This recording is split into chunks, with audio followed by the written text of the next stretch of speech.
Salut YouTube, aujourd'hui c'est pour une vidéo, pour une nouvelle review sur le PT99 de chez Taurus. Voilà la boîte. Donc je précise, je l'ai acheté d'occasion. Donc j'avais juste à réparer une pièce, je vais vous montrer qu'elle est dedans. Donc la boîte, hein, comme d'hab, photo de la réplique. Après là, Bax, pour le système Bax, Ripax Cybergun. Donc avec le logo là, Cybergun. Donc leur système de hop-up qui est différent en fait, de joints. Après toutes les caractéristiques qui sont marquées là. Et d'autres, non les mêmes ici. Et après là pour dire qu'il y a la licence de chez Taurus. Donc voilà, alors à l'intérieur de boîte, comme d'hab, polysirène, thermoformé. Donc comme je disais, la pièce qui était cassée, celle-là, celle qu'au niveau de la queue des dents qui ramène le marteau, en fait, le bout qui était ici, qui ramène le marteau était cassé. Et ça avait abîmé aussi au vol la plaquette, donc j'ai changé la plaquette, donc 25 € plus le PA à 50, ça fait 75 € pour un PA à 160. Donc, bonne occasion à l'arrivée. Donc voilà. Alors si, comme vous avez pu voir sur la photo, c'est la version avec le chargeur long, 38 billes. Donc on va passer aux caractéristiques. Donc, voilà. La vedette. Donc, Taurus PT99. Donc full métal, sauf plaquette. Certaines pièces, mais alors internes, hein, forcément il y a toujours un peu de plastique. Pas beaucoup, mais après toutes les pièces externes sont en métal. Tout sauf les plaquettes, c'est le seul. Donc après CO2, donc, la bonbonne qui se met là, le chargeur. 38 billes, on disait. Avec la petite qu'à tirer, sans système de blocage de palette, ce qui est un peu dommage sur le chargeur 38 billes, ça fait quand même long à charger. Si les lèvres sont en plastique, non en métal. Après la valve comme d'hab, bah il n'y en a plus. Le talon qui est en métal aussi, qui peut s'enlever mais bon, ça sert pas à grand chose.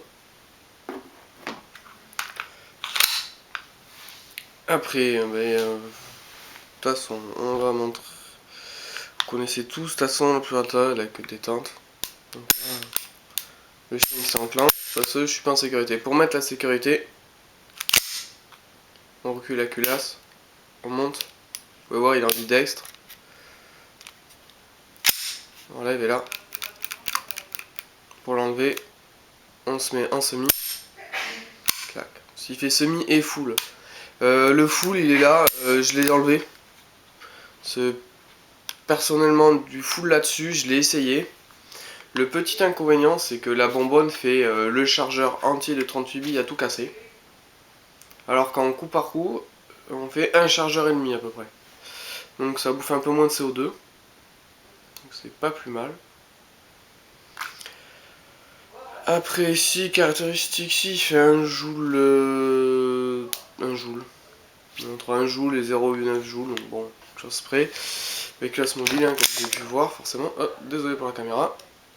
Donc après, caractère de culasse que d'un côté, donc ici. On baisse, ça revient. On appuie, ça part. Seuil de tir en midday, bon, vous l'avez vu, hein, de toute façon tout à l'heure. Voilà.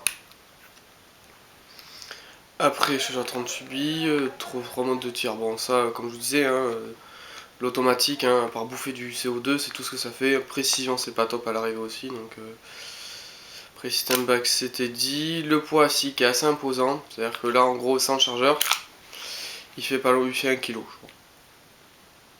Peut-être un peu plus. Si on met le chargeur, il fait 1 kg 250. Pour la version longue, avec le chargeur long. Chargeur pas long, je crois qu'il fait 1 kg 100, 1 kg 150 à peu près. Peut-être un peu moins. Donc ça fait un bon PA dans les mains. Un peu trop gros, parce que là c'est vrai que le grip est assez imposant quoi. J'ai une petite main et bon, elle est pas trop petite non plus, mais c'est limite quoi. Ils n'ont pas fait que ce soit plus large. Donc après, si la porteur est d'environ 45 mètres, je l'ai pas encore essayé, je viens de le récupérer du magasin, donc je sais pas du tout. Après système de visée, c'est un peu couillon, alors il n'y a rien du tout. On a juste le petit guidon à la con. Et si moi là au bout on voit un petit point, c'est moi qui ai rajouté un petit point gris pour voir un peu mieux entre les murs. Oh, voilà, quelque chose près. Après si le canon, bon, j'ai nettoyé parce que c'était un peu pourri, j'ai nettoyé tout l'interne, alors le mec il l'avait pas entretenu. Donc fait un petit coup de nettoyage, il faudrait que je finisse parce que j'ai pas enlevé la colle encore là. Faut voir quand même, il y a encore les marquages qu'on voit bien ici. Et là. Ah, on voit encore la colle là. Ceux-là. Taurus, le logo. Le numéro qui est là, qui est ici. Alors je sais pas si c'est un numéro de série unique ou pas. Je sais pas. Après, comme la plupart des PA, un rail Picatinny 22 mm ici, hein, comme la plupart du temps. Une lampe, laser, tout ce que vous voulez. Hein. Après, bon, de toute façon, pour la sécurité, comme je vous disais, là, c'est au bouton rouge. Alors, avec la lumière, peut-être pas le voir si on voit un peu. Là, on peut le monter, mais en fait... Ah si, ça marche. Je pensais qu'il fallait tirer la culasse. On va juste essayer. Ah si, on peut. Non, elle monte pas entièrement, donc en fait, elle sert à rien, s'il me semblait. On va remettre. Lever. Et là, elle est fonctionnelle. On l'enlève, simplement, feu, semi, bon, on s'en fout de celui-là. Après ici, ce qui est bien quand j'ai démonté, bouton de chargeur, comme d'hab, ici, j'ai vu qu'on pouvait l'inverser. On peut le mettre de l'autre côté, pour la mettre entièrement en ambidextre, donc c'est pas plus mal. Après ce bouton, là, j'ai même laissé abîmer justement, ça c'est pas pratique. On appuie dessus, on tourne la molette, ça va bien le voir qu'il y a ici. Hop, la culasse s'avance légèrement. Et pourquoi qu'il veut pas?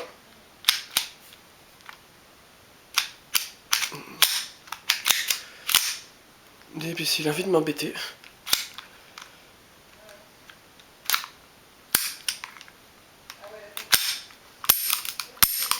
Parce qu'il y a le chargeur, je crois.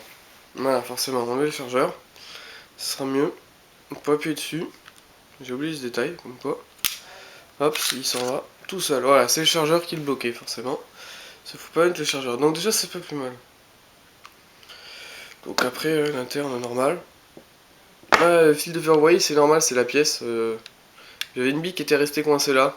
Quand je l'ai reçue dans le carton, le mec a oublié de me mettre... il avait laissé des billes traîner, en fait, juste entre le système pour enlever pour débloquer la culasse. Une bille qui était restée coincée et ça m'a fait sauter la pièce. J'en ai fait une avec un bout en métal. Bout de trombone, ça marche aussi bien. Après, comme vous voyez, tout l'interne est en métal. Il n'y a rien... C'est... quand on le pose, c'est que du lourd. Donc après, vous voyez... tout l'interne, le ressort. Et pour le hop-up, en fait, c'est cette partie-là. Où il y a... là... le petit plat. Donc pour l'enlever, tout simple. On pousse le ressort. On avance légèrement. On le lève gentiment. Et là, on a notre canon externe. Le ressort, on l'enlève gentiment. Le guide ressort. Et il reste plus que la culasse avec le système pour bouger la culasse. Donc le canon.